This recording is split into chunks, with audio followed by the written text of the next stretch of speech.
Well, folks, if you were watching yesterday, I hope you were, the Lieutenant Governor of North Carolina, Mark Robinson, joined me for a conversation about school choice and how the left wants their system to be the only option to educate your kids. Take a look.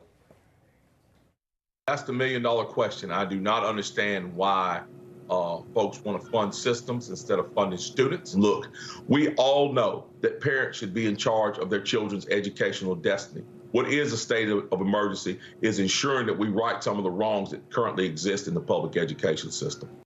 Yeah, I happen to agree. The only thing that came out of COVID that was good was the transparency of our educational system. Look, we saw public school administrators completely disregard the law and even parental rights. And when parents voice their concerns, they essentially just blew them off. They know what they're doing, and they don't care. It's happening everywhere in America. Look, San Francisco mandating the teaching of gender identity in elementary schools, claiming parental involvement is not required.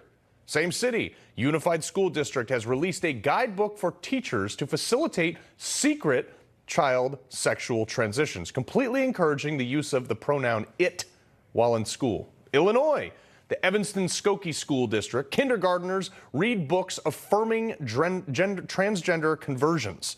In Springfield, Missouri, teachers and administrator training recommends recognizing and affirming a panoply of student gender identities.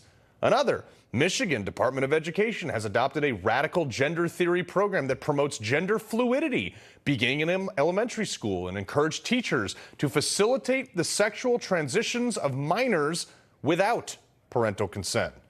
Parkview High School, Missouri, one of the district's equity champions, a teacher was made to explain to her colleagues that they must acknowledge their privileges and lean into their discomfort as part of the LGBTQ plus 101 training program. Yeah, sign me up for that one.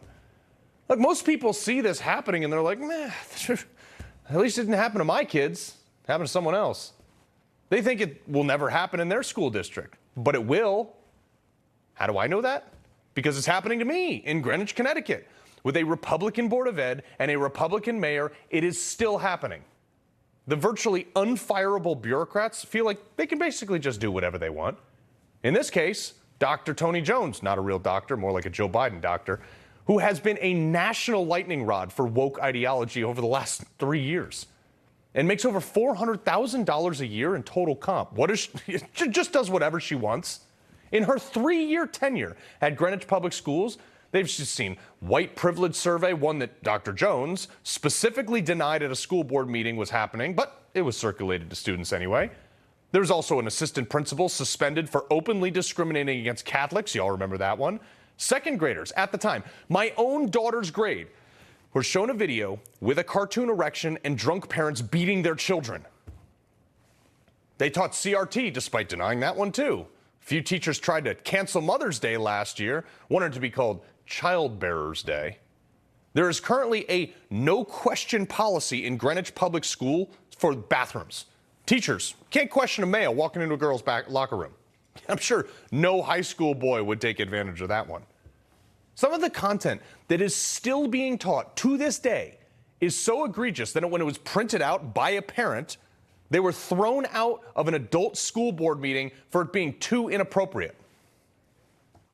I'm asking you, we're just following the guidelines of the state of Connecticut and the governor. Please, I'm not one here to argue with anybody. The last time, I'm one person at a time, the last time you were here, your signs were out and we deemed some of them to be inappropriate. Because of the language on there, you can film me all you want. Okay, because of the language on there, I believe it's inappropriate to be at the meeting. Just for context real quick, the quote signs referred to in that clip were enlarged pages from books that are in sometimes still mandatory reading in the school's curriculum. We had to heavily censor all these readings as they can't even be aired on national television. All this, all the media coverage, all the angry parents pounding the podium at Board of Ed meetings, and they keep doing it. I mean, what does it take to get rid of these people? Some of these things that they're teaching would literally qualify as distributing sexual content to a minor. But the loophole is if you're doing it with an educational intent. Totally fine. If you did the same thing 100 yards off school property, you'd probably go to jail for it. But it's getting even crazier, and that brings me to this. The latest saga surfaced this week where freshmen in high school, like 14-year-old kids, were shown a gender fluidity video. There is so much more to this picture than just two options. There are at least 5 main considerations when examining a person's gender and sexual orientation. There is the sex the person is born with, the gender they identify as, the gender they express, the gender they are romantically attracted to, and the gender they are sexually attracted to. And there can be a difference between whom we are attracted to and whom we have sex with. For example, you can be attracted to any gender but only have sex with females, or any combination of the gender and sexual identities. You can be attracted to all genders or to none. It all depends on the person. Nope. Nope.